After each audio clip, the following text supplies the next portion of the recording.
Hello everyone, welcome to the course on electronic systems for cancer diagnosis.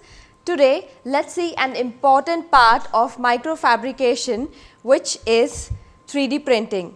How does it become an important part of this course study is, say we fabricate devices. So how do you translate this into a complete device? We've seen the microfabricated chip or the biochip, what I showed previously, but how did it become a wholesome device? So 3D printing is a part of rapid prototyping where the technology is used for translation research. That is the product, the biochip what we fabricate. For instance, I would also be showing you a device which was used for oral cancer detection. Now, how does all of this become into a entire product? How can the ease of use becomes easier, or it is comfortable to use only when the entire product is developed. So, we are a very important technology, that is 3D printing, is greatly helpful for us to overcome and to devise the entire product. So, let me show you one example here. This is the device which was used to screen the cell samples in the oral cavity. For example, this is the oral cytology brush, where the clinicians use this brush to smear through the oral cavity and extract cells which are in the cheek or the tongue area. So, this forms the cytology brush. And there are a few disadvantages with just smearing using this brush. That is, it is not really, in order to have a comfortable, this has to be rotated throughout the portion where the sample has to be taken. In order to have this automated, there is a device that is fabricated in our lab. So, this is the device. The outer casing has been entirely made using 3D printing. We'll get into the details about the choice of materials, the kind of design which has to be made, and how the electronic modules can be incorporated to get a complete device like this. So, this is one part of the device on which the cytology brush sits in, and here there is a knob which will automatically rotate the brush. So, what happens is, this is a handheld device where when you rotate this, the entire sample rotates and then the smearing happens smoothly. Let us see what goes into the device.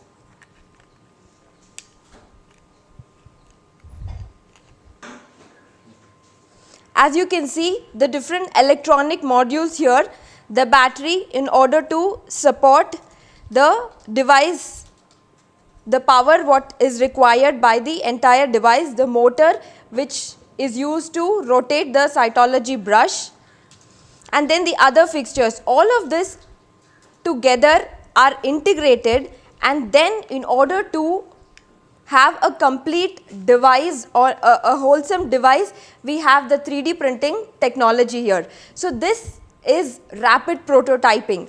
In case you have various ideas or devices which have to be fabricated, and how do you translate them into a device? 3D printing is what helps you in achieving this. Let's get into the details about handling the different parts of the 3D printer, what goes into making the printer, and what are the different software technologies what are used. So, let us get into the details of the 3D printer machine here.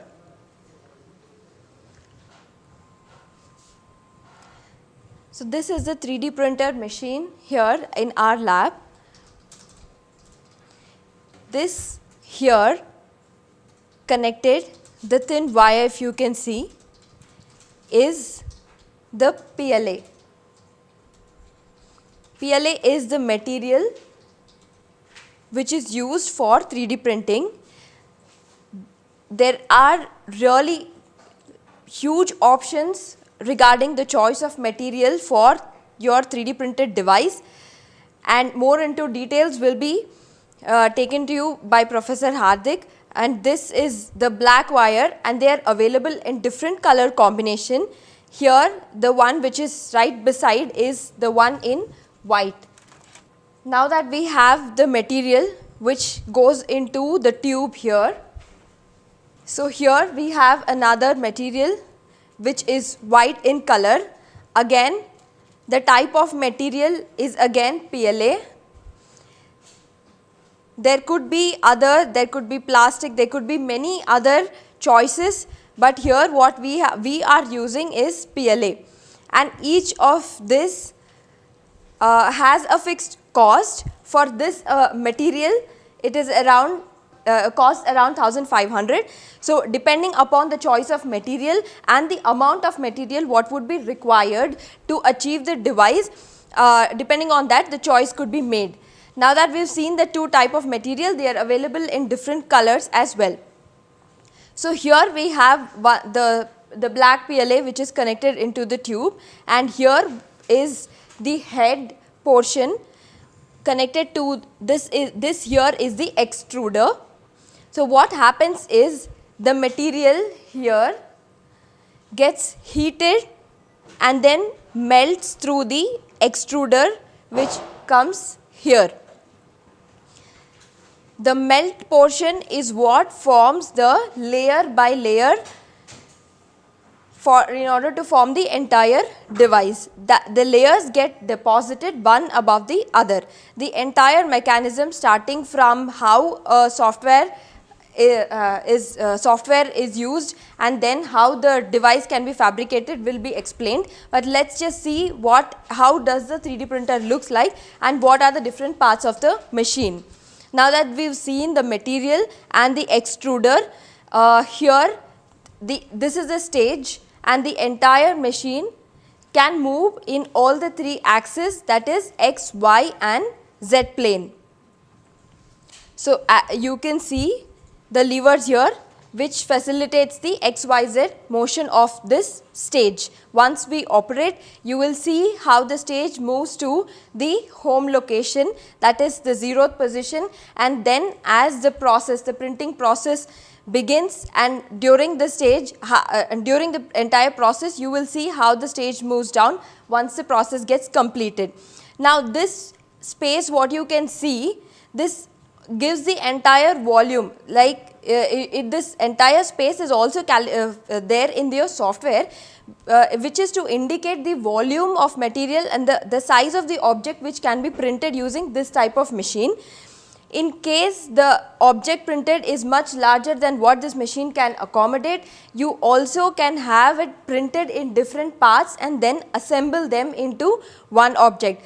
This is one such small tabletop 3D printer. However, the industrial machines are really huge and you can print a huge volume of the entire device in one stretch. And now you can see the display here which talks about the temperature.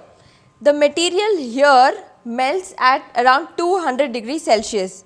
So once it is set, you can see at 200 how the material melts and starts depositing. Now this is the initial room temperature what is being displayed here, and then you can see here, now that the machine is not in operation, it says stepper disabled, and then the other options. What is also connected here is a camera. The purpose of using a camera attached to this is the entire real-time operation can be monitored and controlled while you sit in a remote location. So this also facilitates a remote operation, a remote control. This is connected through a LAN network here. However, it can also be connected through a Wi-Fi or the VPN and operated remotely. Now that we have seen the stage, the extruder and the material, which are the important parts of the machine, this is connected to the PC, just beside it the software. So here if you can see the host, it is a repeater host.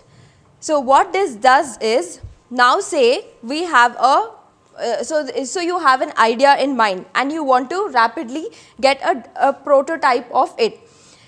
What is done in the first stage is a software like the CAD is used to design the model. Once the 3D design is done, the 3D design is then converted into an STL file. The STL file is given to this, the host, the repeater host which I have showed, in order to slice them. When it is sliced, each layer of this is what gets deposited. Now, how do we know what is the slicing rate, and how do you control? How long does it take for the entire device to fabricate?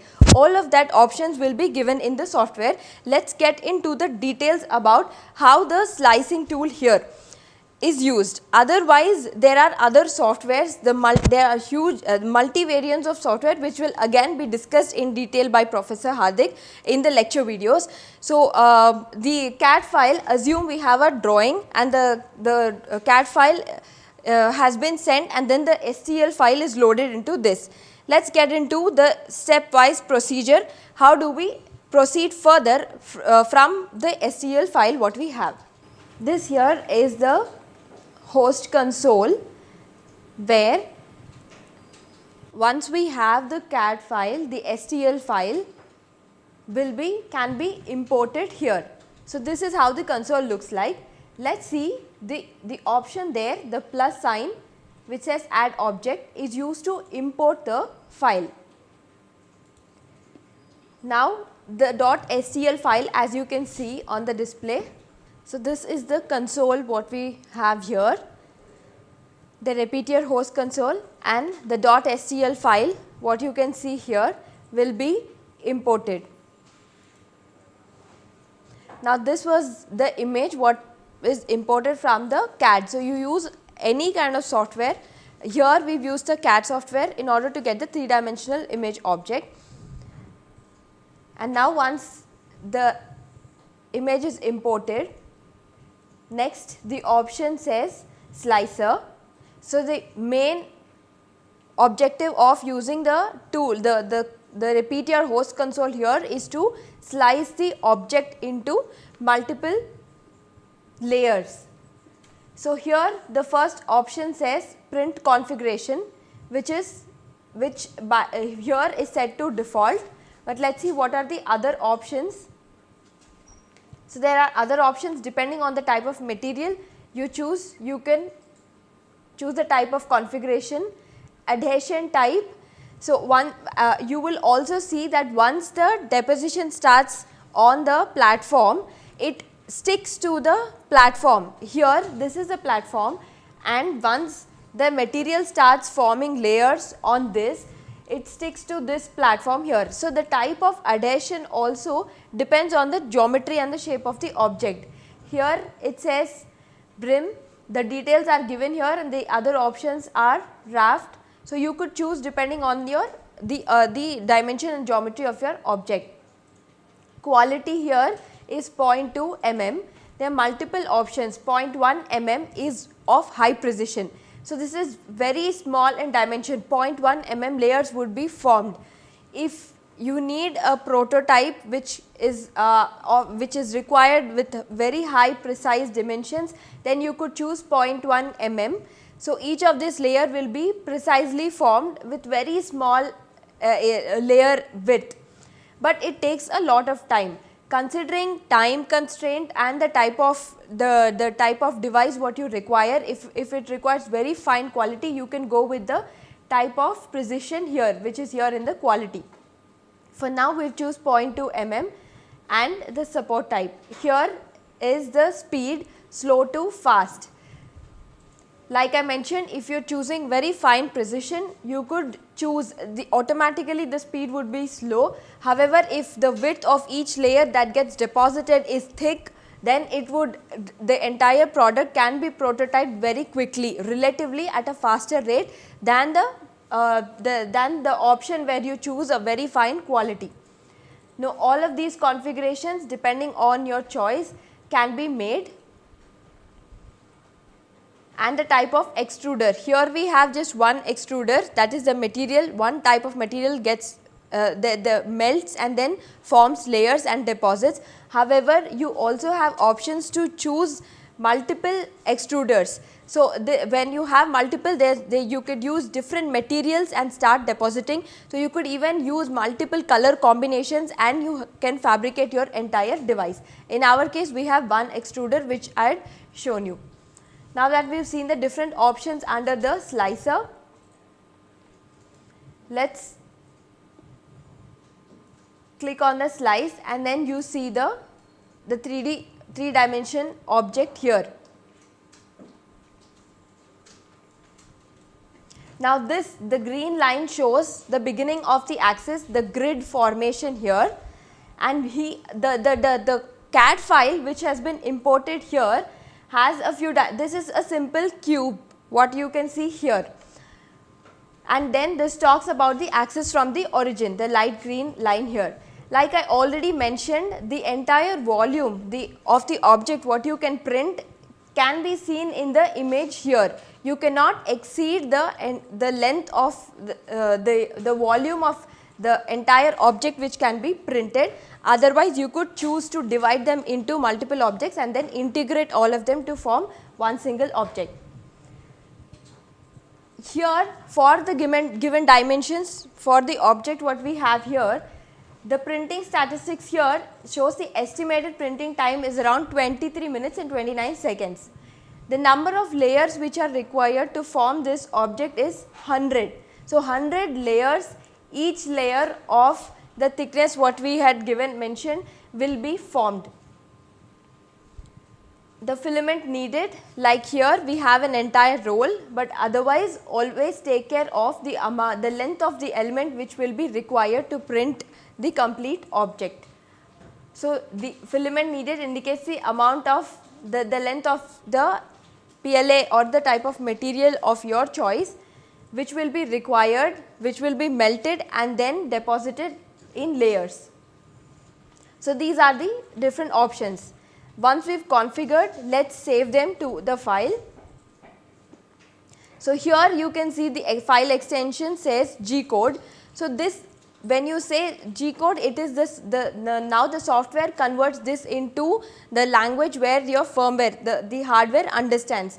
So, now we have the G code, just like the assembly code, the G code converts it into a language like the zeros and ones, the low level language. The G code is the code where the firmware understands the software, the object dimensions and the other features which are configured here through the software. So, once we have the G code file which gets dumped into the 3D printer here,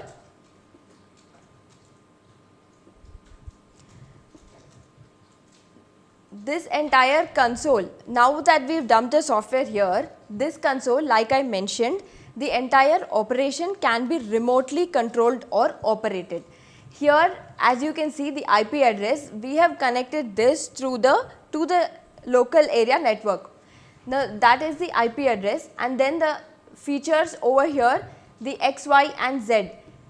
Here shows how you could adjust the entire stage, the X, Y and Z plane, the home location and the other options here.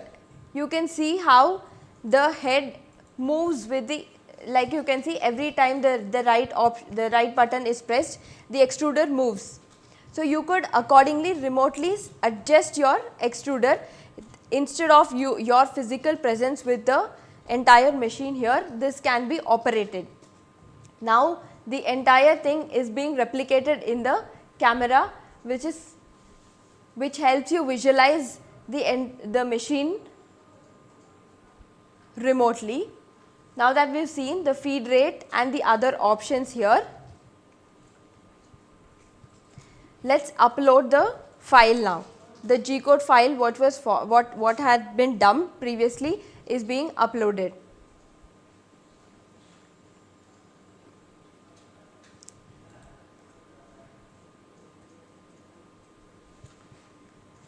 As you can see, the current details, it reads the G code, the file name which is given as test cube, the filament, the PLA material what we have connected and the approximate time.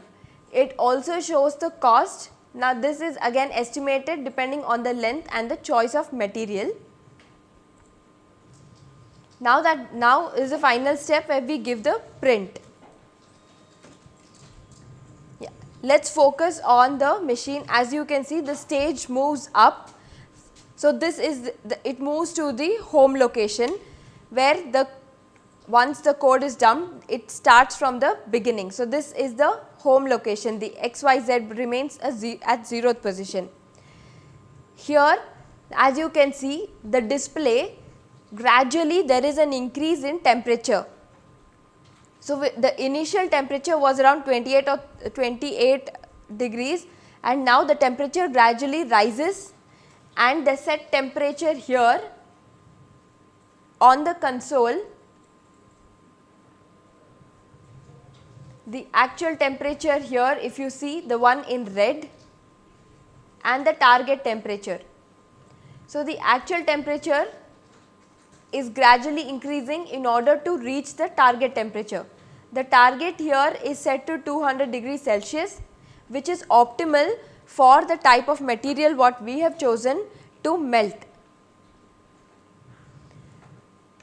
So the graph here indicates the gradual increase in temperature. Once it sets to 200, you will see how the printing would automatically start. Now it is reached 198 degrees Celsius. Yes, now that it's close to 200 degrees Celsius, you can see how the extruder moves and the stage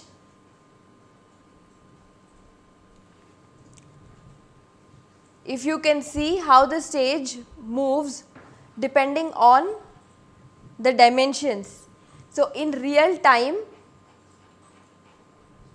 you could actually monitor how each layer of this material gets deposited. So we have divided, so 100 such layers will be formed with the precision of material what we have chosen, and each of that deposition can be seen here when in case you have connected the system remotely.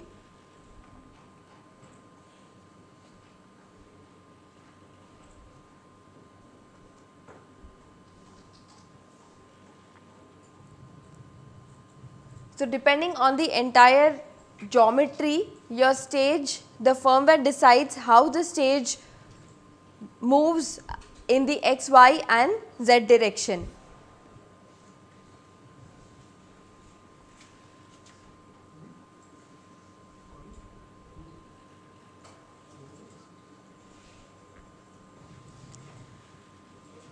So here on the console, you can see the estimated time. So here is just 1%, the time taken for the entire the device geometry what is given in order to achieve the entire 3D object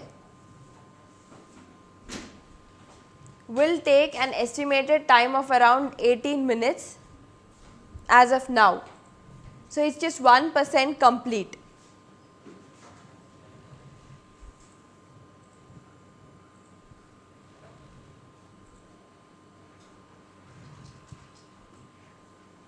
As you can see, it is a whole object. So each layer is being deposited.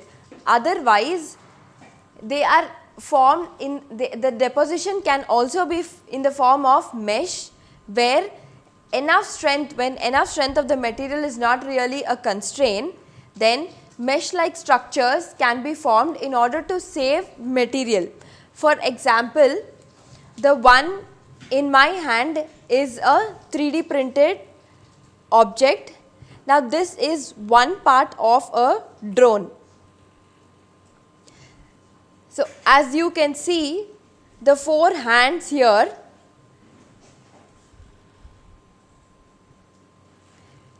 the structures which are here does not really go into, they do not integrate any other system into this, but just that you could either have filling a structure, a hole filling like this, the entire material can be filled, or you could even have structures like this in order to save material. So this is still robust yet it saves a lot of material. So, this was one such structure which was designed and fabricated here using the 3D machine, the 3D printing machine what you see here.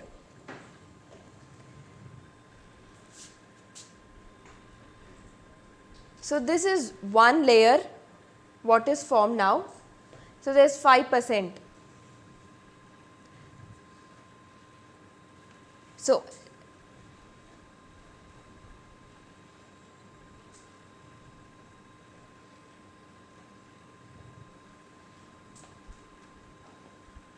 this is the process how the deposition is taking place. Now, the similar structure what is happening, what is being printed there is in my hand here, the cube. So, this is a whole cube, that is the material, each of this has been deposited. As you can see the fine structures here.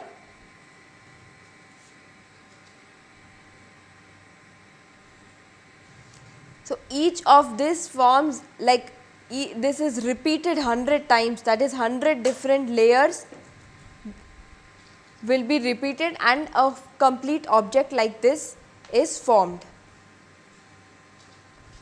Yeah, like you can see the entire stage, how it moves in x, y and z direction. The pattern, if you can closely observe the kind of pattern, so it is more rhombus, a honeycomb like structure which is getting formed here. So, this saves the material. Instead of depositing a solid layer, you could have patterns like this which will still give enough strength to the entire object. So, structurally it is really strong. However, and also it also helps you get the entire product. As you see the process, when you closely observe, you can see how the layers get deposited one above the other.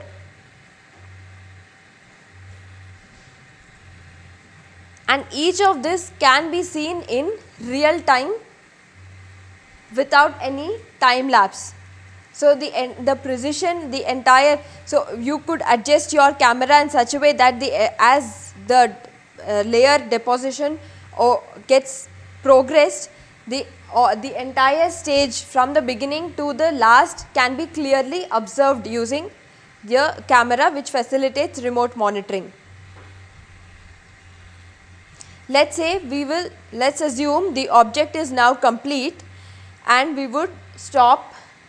So, it would actually automatically stop, but now that it takes really like 20 minutes of time, let's assume the product is now finished and it is and the time that is set is now completed. And then what happens when we stop printing?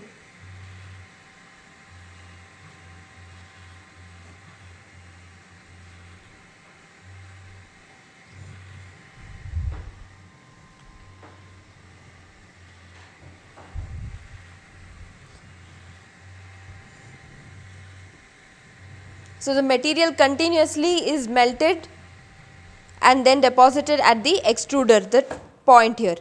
Now, assume the entire process has stopped and the object, if you observed how the dropping of the entire stage has happened, once it is completed, the software automatically ensures that the stage falls down and then you have the entire object printed here.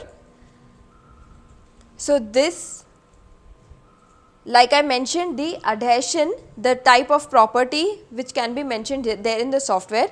So, this is stuck to the platform which is here.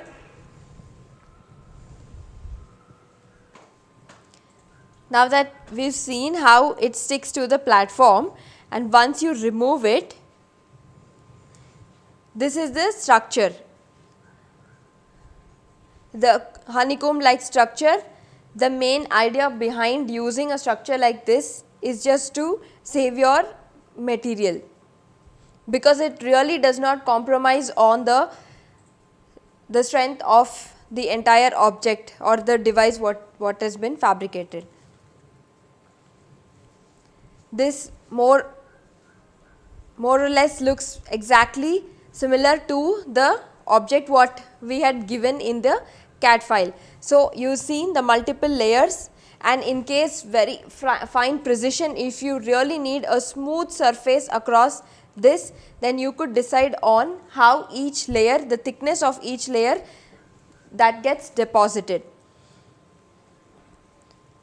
So, this was a brief introduction on how rapid prototyping can be achieved using 3D printing, and how this plays a major role in a microfabrication lab, and how you can get an entire device for the biochip what we fabricate, how could you integrate them with different electronic modules and then have an entire product.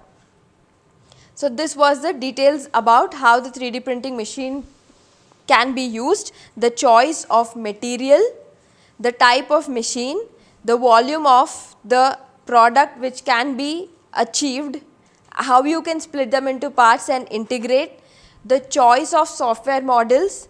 Here we have used the CAD file to design, and then the console what I had shown earlier was to do the slicing. All of this are very specific to the type of products what you want to develop. However, there are multiple options. You can go with variants which are they are all available. You could even check for the different types of software which can be compatible based on your application, and how all of this can be remotely controlled using the platform like the one we have used here, how remotely this can be controlled using the LAN, and then how a camera can help you visually see the different stage of the object which is being printed. So, this is how we could leverage the use of 3D printing machine in a microfabrication lab like ours. Thank you.